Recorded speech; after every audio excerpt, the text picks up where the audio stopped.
Greetings. This is the overview or introductory video, which you want to call it, for the Geography 103 or Human Geography class, Chaminade University for fall 2020. Geography is a tricky discipline. My original background is in anthropology. In fact, I'm technically a Pacific Island or Asian archaeologist.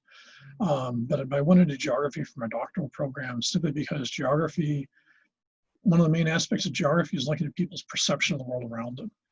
Geography's area, what geography looks at is the relationship that people have with the world around them. So a big issue to know that is obviously perception. In fact, one of the things you very quickly learn in geography is perception drives reality in terms of the choices that people make around them, the way they see things, etc. So that's the study of geography. Human geography is one of the main branches of geography, looking very specifically at the relationship that people have with the world around them, and this perceptual world, if you would. So, having said that, geography, at least right now in 2020, is probably one of the most pertinent disciplines, especially human geography, that I can think of. The spread of COVID, for example, the discussion about wearing masks, the issues of collapsing economic systems as tourism. In fact, what is tourism? All of this is part of what human geographers look at.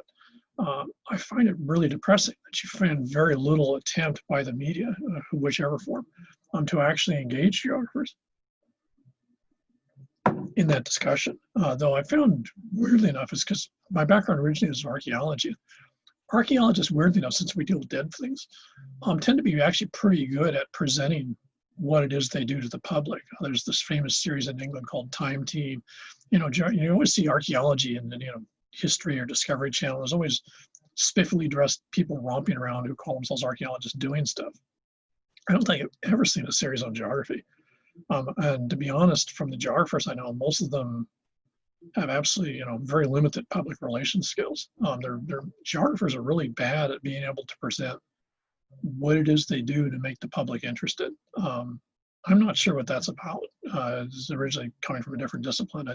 It's always left me sort of scratching my head.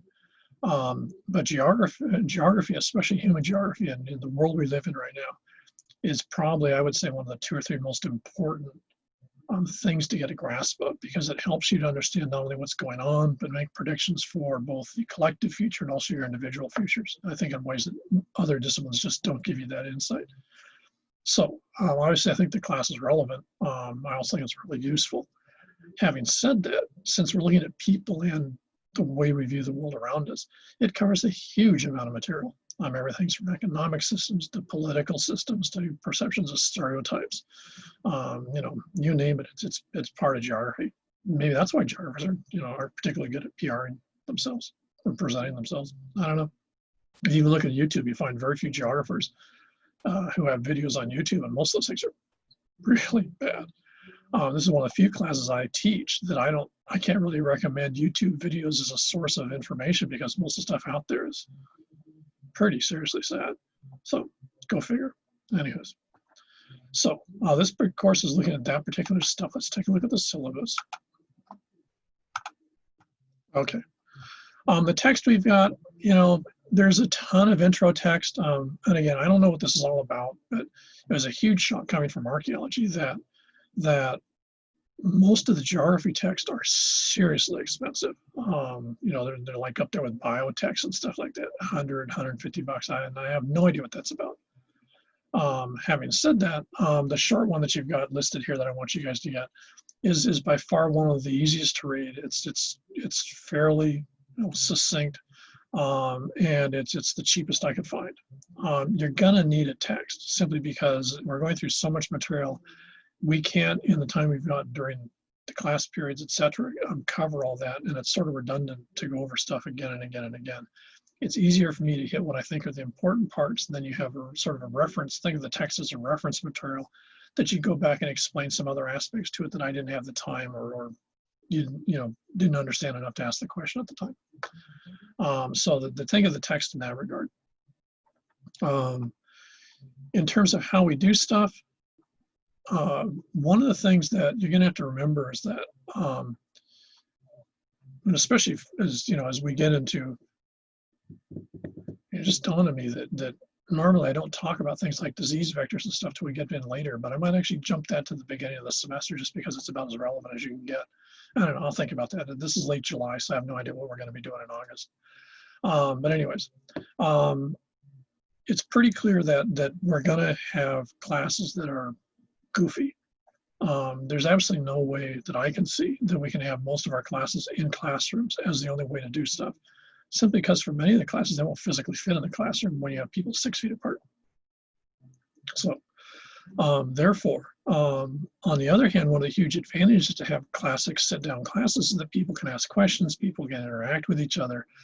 So it's much more of a dialogue relationship. If you're taking online classes like some of the ones I'm teaching right now, those are asynchronous. You know, I put something out there, you react to it. Think of like when you post stuff on Facebook or Instagram or Snapchat, you throw it out there, someone responds to it. It's not really a dialogue. It's sort of like playing ping pong, bang, bang, bang, bang. I don't think that really enhances learning to the same extent. I do online classes, and you know they do okay, especially if it's the digital anthropology class, because that's looking at online stuff. On the other hand, I don't think it has the same quality. And for what you're paying, I think you get more out of a class if it has an interactive component. Having said that, what that means is I expect you to be in class at the scheduled times. Now, I don't mean physically in the classroom, but I do mean if you're not in the classroom, you are logged onto Zoom and you're part of the class discussion. I'll have it set up so that we're going to have Zoom running while we're having the class. I will record those, so at some point later you can go and watch them again if you want to.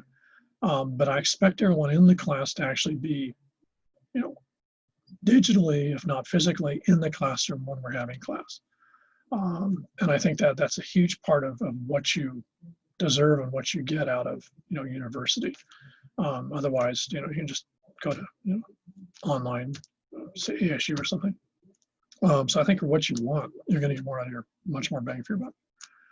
So, so get used to using Zoom if you haven't already. Most of you probably have. If you haven't, then practice with it. You'll bother a friend of yours in Zoom session with them. Really, really easy, really straightforward. We're going to be using Canvas because that's the learning platform we use, the educational platform we use here at Chaminade. So if you're not familiar with that, poke around with it.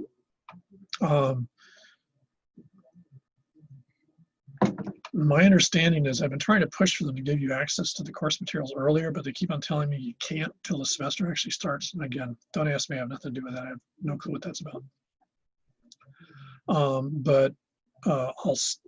This is going to be posted as a YouTube video, and I'll be sending it out to everyone as an email link. So you'll have access to this in the syllabus prior to the semester. When the semester starts, make sure you've got your Canvas access, make sure you've got access, because everything we do is in Canvas. So this class and other classes, you know, you've got to be in Canvas. If you're having troubles, you're not sure how to do with it, contact the help desk. They're really, really good, and they're very good at walking and helping people through stuff. I can help you with some stuff, but it's a good bet that I'll probably tell you, talk to the help desk, because they're much better at talking you through the type of stuff you need to do. And what I do with computers is really, really specialized and different. So it's not, and I'm not particularly good, ironically, at a bunch of this stuff. My specialty is databases. So that's in terms of like how we're doing stuff. So we're going to be having regular class sessions at the scheduled time. And I'll have it set up so that we'll all be there together, either physically or digitally, so we can all interact, and that way have as rich of an experience as we can possibly get. So in terms of assignments, there's sort of two main parts to this. One is the things I've been using for a while, and I really like them. And to be honest, the feedback I've gotten from students is I like them a lot better than traditional papers. These are what I call critical thinking exercises. As we're going through the material, and you have to remember almost everything we cover this semester, rather sometimes sort of creepily, is really relevant. So you should be able to find something either based on your major, personal interest, I don't know, whatever floats your boat, that you'll be able to look at in some more detail than what we cover in the class. That's what you do your critical thinking exercises on. So as we're going through different chunks of stuff, different themes, pick something you find useful, do it. There's a template in the syllabus that actually explains how to do a critical thinking exercise. So it's real straightforward. Shouldn't be a problem. But you have to figure out what it is you want to specifically talk about. Check with me when you come up with an idea so I can tell you whether you may be taking on something too large. This isn't intended to swamp you guys, but I do want to see something, you know, decent coming out of you. Other major thing is a presentation blog post. As you're going through the semester, you might even already have something in mind now. I want you to try to think of a particular topic or issue that you want to cover in a fair amount of detail, more so than you would in, say, a critical thinking exercise. And that would be your presentation or blog post. So either think of it like a PowerPoint presentation or something you would post on a website as a blog post. So it has to be pretty big, pretty sophisticated. And think of this as a way to educate folks that are seeing this about something they don't know about. So this, I think, is fairly straightforward. Again, there's details in the syllabus, but again, the key part is you have to try to think of something that you find useful versus me telling you I want you to write a paper on this.